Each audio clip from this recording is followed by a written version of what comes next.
Welcome back to Tranquility du Jour, nourishing conversations about living a full and meaningful life with doses of tranquility. Episode 499. I'm your host, Kimberly Wilson, bringing you tranquility since 2005. Today I'm chatting with Lora Cheadle about her journey from law to burlesque dancing, ways to find your sparkle, get in touch with your playful side, balance the idea of presenting and performing, and all things about her book, Flaunt. Drop your cover and reveal your smart, sexy, and spiritual self. Before we hear from Lora, I just want to give a few updates. So, as you know, we have episode 500 right around the corner. That's happening Sunday, August 2nd, from 8 to 9 p.m. Eastern Time. And it, of course, would not be the same without you joining us. Now, link to sign up for this can be found in the show notes, kimberlywilson.com/499. And of course, over on the blog, kimberlywilson.com/blog. In addition, I have a survey and I would love your feedback on what would make this event as special as possible. So it's going to be a live podcast. Tim will be joining. We're also going to have a special guest who happens to be the most downloaded Tranquility du Jour podcast to date. And we have over 3 million downloads. And we've been at this for 15 years. Can you believe it? So anyway, I want your questions. I adore the questions that have come through so far. So thank you to everyone who's taken a moment to fill out the survey. And also would love to know how to make this event as special and meaningful as possible for you. So again, you can find that survey at kimberlywilson.com/499. Also, those of you new to the podcast, please hit subscribe. You can get this in your inbox every single week or onto your iPhone or Android every week. And the great thing is we are over, of course, on Spotify, Apple Podcasts, and Overcast. And then if you would like previous episodes, because I know a lot of these will only do like the last 100, and since there are 400 before that, the Tranquility du Jour podcast app comes in iPhone and Android. You can also find out more about that at kimberlywilson.com/podcast, because over the years, we have had so many amazing artists, authors, activists, people doing wonderful work in the world, sharing their stories. So I hope you will tune in to the 500th and to our previous episodes, because there's a lot of oldies but goodies. Now, without further ado, Lora, she is the author of Flaunt. And after 10 years of practicing corporate law in California and Colorado, she chose to change paths to become the radio host and life choreographer she is today. She's a certified hypnotist, personal trainer, burlesque performer, and yoga instructor, as well as a popular writer for People Magazine and Elephant Journal. She offers Find Your Sparkle coaching programs, workshops, and destination retreats, and teaches all over the world. Her home base is in Colorado. Find out more about her work at loracheadle.com, LoraCheadle.com. Welcome, Lora. Thank you, Kimberly. I'm so excited to be here. Congrats on your darling book. I say darling because the cover is so cute. Flaunt. Drop your cover and reveal your smart, sexy, and spiritual side. Oh, thank you so much. I love the cover as well. I was so excited when I saw it. Absolutely, darling. And, what inspired you to write your book? You have an interesting story, right? From lawyer to burlesque dancer to coach. So fill us in. I sure will. I was a corporate attorney for 10 years, and I loved the intellectual aspects of being a lawyer. But I really got tired of being judged for the way that I looked, both the way that I looked when I looked really good and for when I didn't look so good, and for what I wore and for what I didn't wear. And what I mean by all of that is if you show up at work and you're in shape and you're looking really good and you've got great hair and great makeup, people make these judgments about you like, oh, you clearly must not be that smart because you actually happen to be attractive. You are using your body to get ahead. Something's wrong with you. But, after I had two babies in 22 months and I started to not look so good, then people make comments about you too. What's the matter? Clearly you're tired. Are you doing okay? Can you handle this case? Well, oh my goodness, men do not have their appearance picked apart the way women do. And I just found that narrow range of acceptability for women to be something that I wanted to target, but I wasn't really sure how to do it. Another thing was the reason that I went to law school was because I wanted to solve people's problems. And I soon realized that being a lawyer was not solving problems, it was just cleaning up messes. So after I had my kids and I was starting to become a little disenchanted, I decided to quit practicing law, to go back to school and to become a hypnotherapist and to start researching different modalities that would actually help people. So that was kind of my long 10-year journey after I quit law, was to become a hypnotherapist, was to start looking into other modalities, to start really delving into the way women are judged, to the way women are seen, to the way women cover themselves. And I kind of did this 10-year case study almost, working with different women, talking about their experience as a woman in business, talking about how they had to cover their intellect, how they had to cover their beauty, how they had to cover different facets of their personalities in order to get ahead. And then I would use those skills that I was learning as a hypnotherapist and an energy worker to kind of help them break through. And what was really transformative during this whole process, as I was working with people and experimenting, I discovered burlesque. And I thought, holy cow, burlesque is like the physical manifestation of what I'm doing emotionally with these women. Burlesque is the removing of layers of clothing, as in layers of identity. And it's not about getting naked, it's just about removing these layers. And we all talk about healing in terms of, cutting through the layers of the onion and going deeper. And burlesque is how we do that physically. And it was just such a beautiful marrying of the physical concepts with the emotional and the spiritual and the intellectual concepts.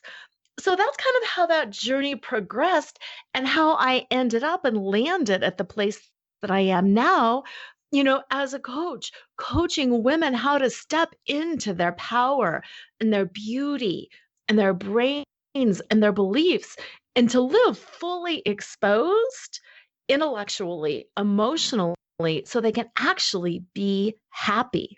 So, yes, it was a long journey, but all of those pieces just came together perfectly for me. Well, and you call yourself a life choreographer, which I love that, right? Because it's this blending of the kind of burlesque, the dance sort of idea. And what is that? How do you describe that to people?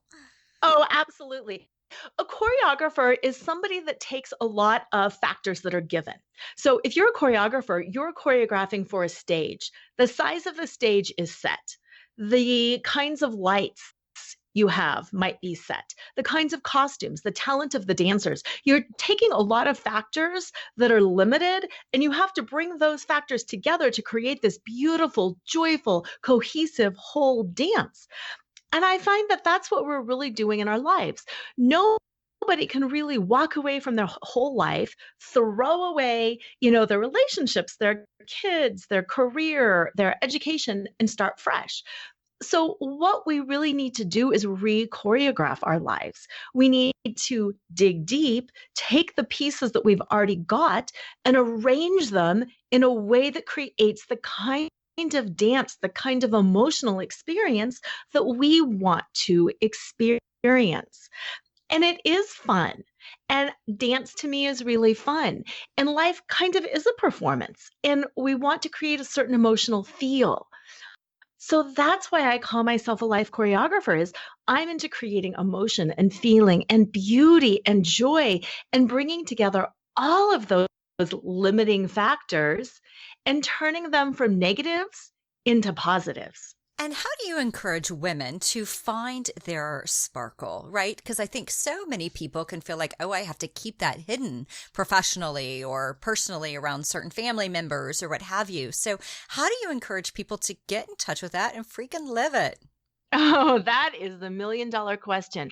What I always like to do is I return people to the state of joy that they experienced when they were little and they were playing.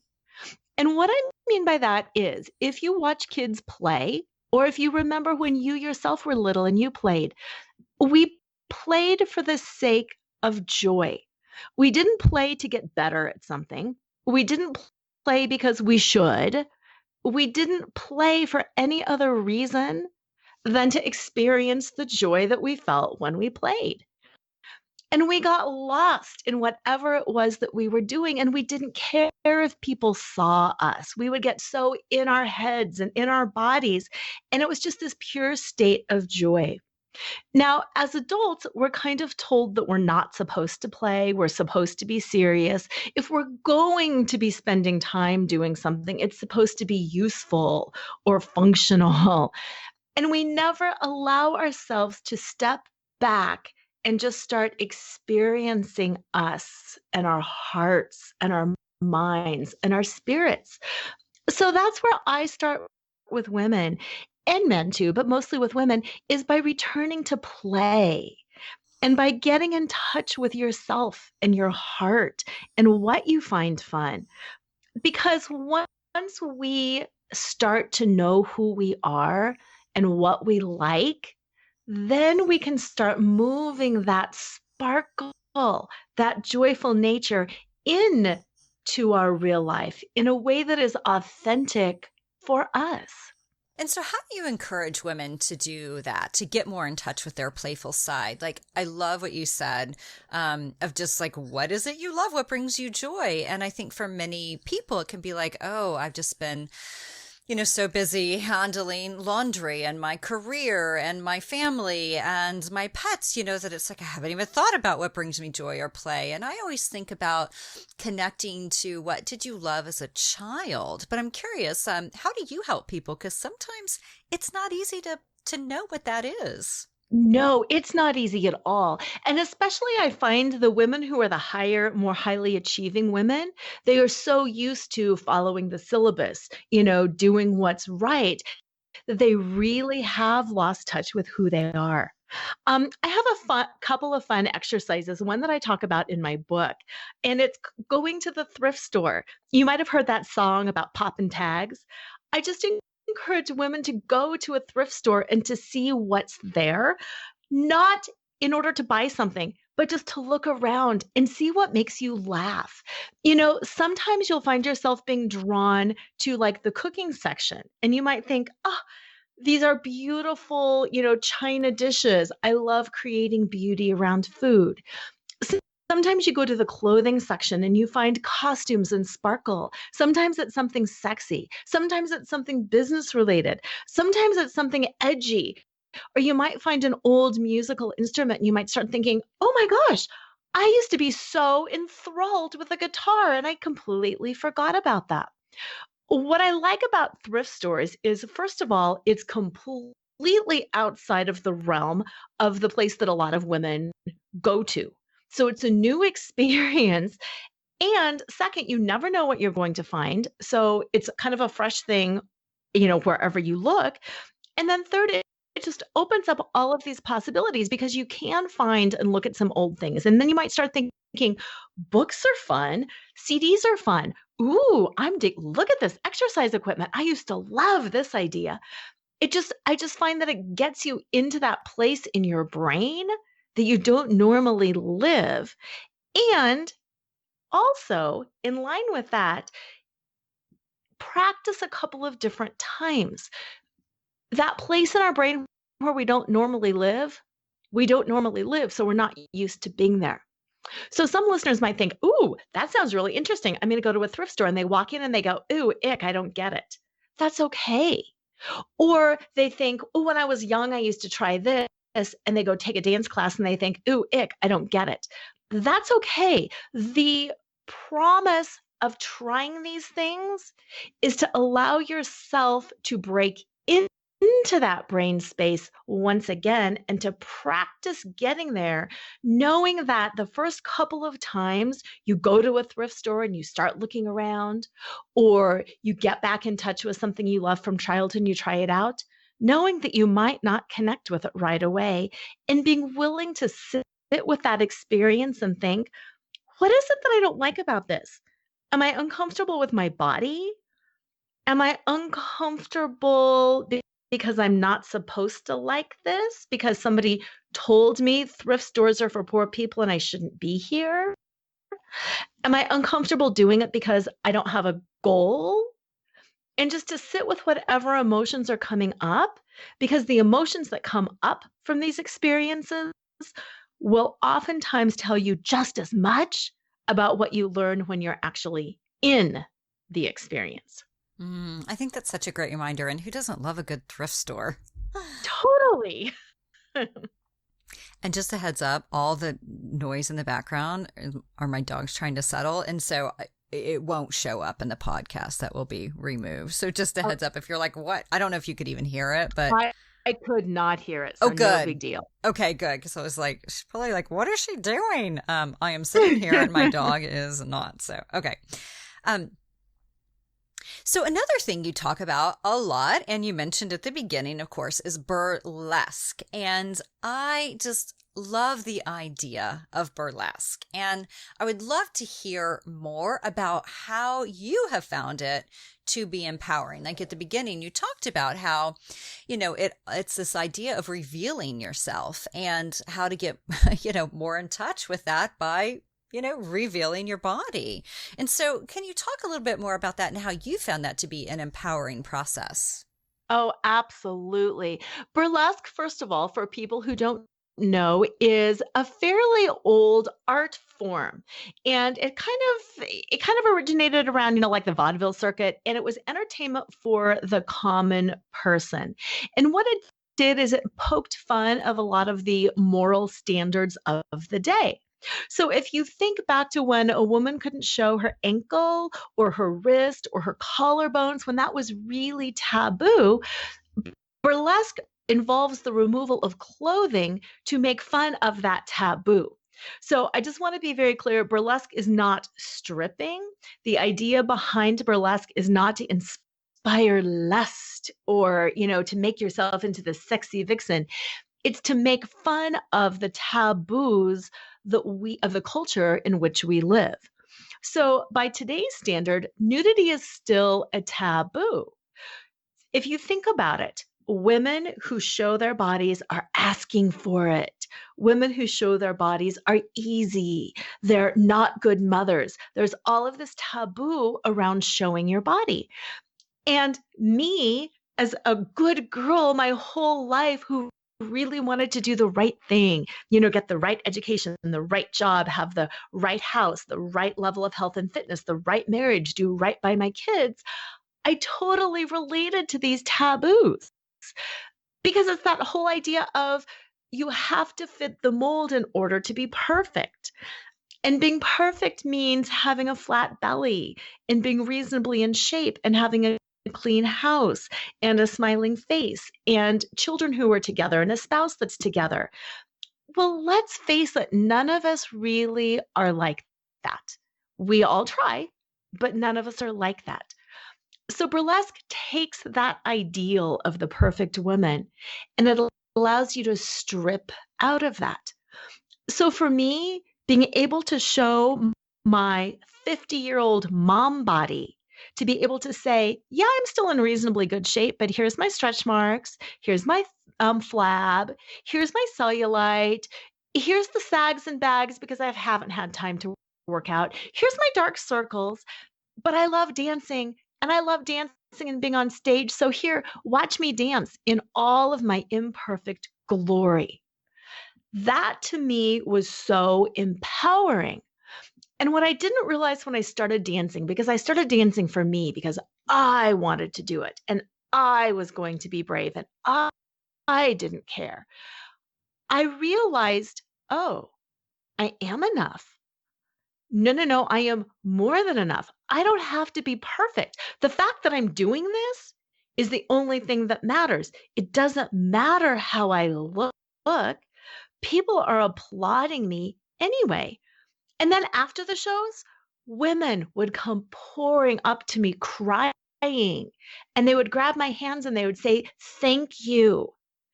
Because I've seen you be beautiful and revel in your body, I can do the same. Your breasts are sagging and you still look great. Now I know I can too.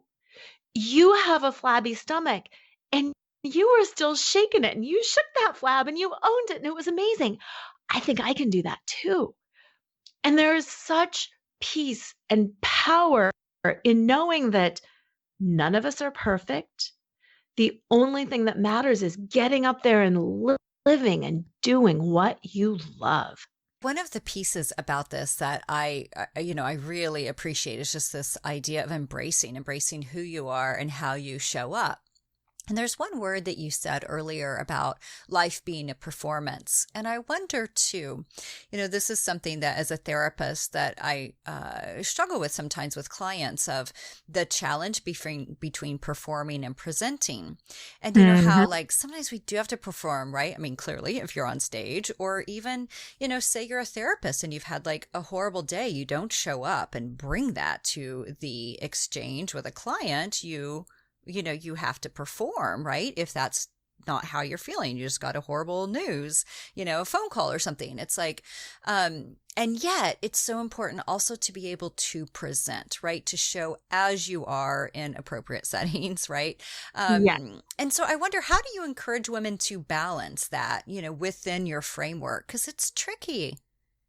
It is tricky. And I'm really glad that you brought that to light because I don't want people to have the mistaken belief that, it's all about throwing glitter around and yelling yee-haw. Yes, we still have to do some very difficult things. And sometimes we don't feel like doing it. I think there's a couple of things. First, I think it's really important to tune into how you feel and to know how you feel. And whether it's just verbalizing it to yourself or thinking it to yourself, I feel this way. And the power of the word "and" is huge, but you have to know how you're feeling. I'm feeling drained by this client and I still have to show up. I have this horrific meeting and I have a headache and I have to verbalizing it to yourself, processing it to yourself so you know how you feel is vitally important. Then I think that second step of knowing how to comfortably express that in the moment without apology. Obviously, if a client comes into your office, you're not going to say, "Let me tell you about my day." You have to show up and you have to be fully present. But because you have already taken that step one, acknowledged, "Hey, I'm feeling nauseous, headachy, really exhausted today." You know that level that you have to step into. And then it's important to cut it when you're done and allow yourself the space to feel your own emotion. Instead of maybe backing client to client to client to client or returning phone calls right after, allowing yourself that space to feel those emotions because emotions last 90 seconds. When we fully feel the way that we're feeling, oftentimes we can just move that sensation through our body. We get into trouble when we're constantly pushing it down. I can do this next. I can push this down. I can just cover myself and cover myself and cover myself. And then it builds. And then we do crash or we face burnout or we start getting really frustrated and acting in ways that we're not proud of acting. So yes, acknowledge to yourself, balance it, and then allow yourself that time to feel whatever it is you're feeling. I love that. I think that's such a great reminder of really letting yourself feel into it, knowing that, okay, sometimes you have to put on, again, not a performance, but it's like, I need to be really present for them. This isn't about me, or I have to show up to work and give this presentation. And so I need to be on for it. But afterwards, I know that this is really what's going on for me internally, and I'm going to dial it down or cancel my evening plans or whatever to just really make sure I'm giving myself what I need in that moment. Right. And I also think there are certain circumstances where we can verbalize what's going on with us in a very appropriate way, as long as we're not asking for permission. If you've got a big meeting coming up and something is happening, it's okay to stand in your truth and to express, I am ready for this meeting. I'm prepared. I've got my PowerPoint up. I'm ready. I'm digging deep and I'm going. But I also have a really bad headache. And after the meeting, I'm just backing out. There will be no conversation after that. It's not that you're asking for special consideration. You're not seeking pity. I feel awful and I'm doing it anyway. It's very okay in a lot of circumstances to express to others what's going on so they know as well. Now, one thing you talk about in the book too that I love, because I love learning about and looking at the shadow side. Yes. So you talk a bit about this and I love it. So can you talk a bit about our shadow side and how you encourage clients to tap into that? Oh, I love shadow work too. Basically, the shadow, for anybody who doesn't know, is it's just that side of our personality that we're not super proud of. And we all have it. We all get, grouchy or arrogant or become a martyr or whatever it is. But with so many things, when we try to cover it, it gets bigger. Just like I was talking about when we're trying to pretend that we're not feeling a certain way that we are, it starts overtaking us. Again, it's so important to acknowledge the shadow, to become aware. I like to do a lot of works with archetypes, and every archetype has the positive attributes and the shadow attributes. And to just know that those shadow attributes are a part of you and to accept them. A lot of my work is around AU. I called it the golden center of my work because AU is the atomic symbol for gold. It's about accepting unconditionally that like me, I tend to self-sacrifice. I tend to martyr myself.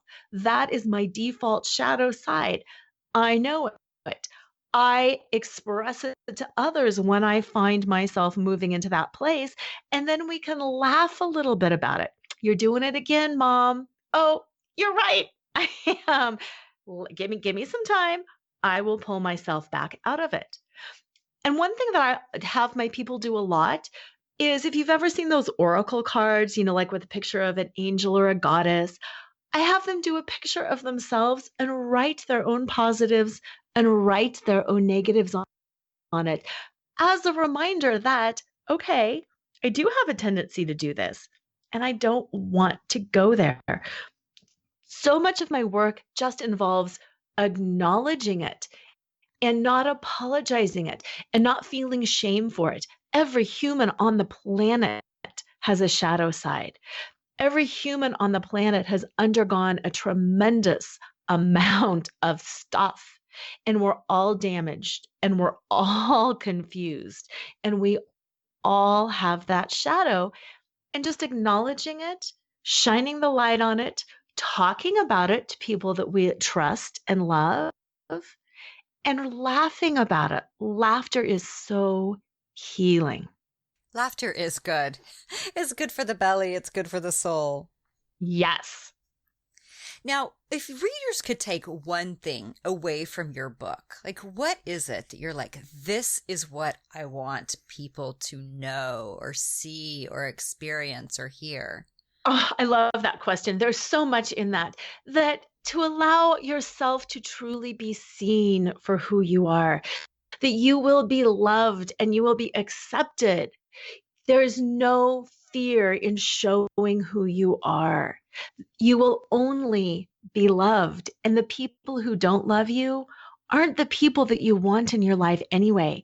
It's the power of flaunt. It's walking into a store and being confused and just saying to yourself, hey, let's flaunt. And just stepping into yourself, revealing yourself, and knowing that you will be perfect just because you are you. And my last question for you is, the name of this podcast is Tranquility du Jour. So how do you personally find tranquility in your everyday? Ooh, that is such a good question. I find tranquility through joy. Every day I ask myself, what is it that I really, really want to do today? Whether it's curling up on the couch with a book or doing yoga or taking a walk, among the fall leaves. Every day, I give myself the gift of finding out what it is that I want to do. And I find my tranquility by planning that into my day and then looking forward to it all day long, living it fully in that moment, and then being able to reflect back upon that gift that I gave myself. Beautiful. Such great tips and tools. And thank you for this sparkly work that you are putting out into the world. Thank you so much.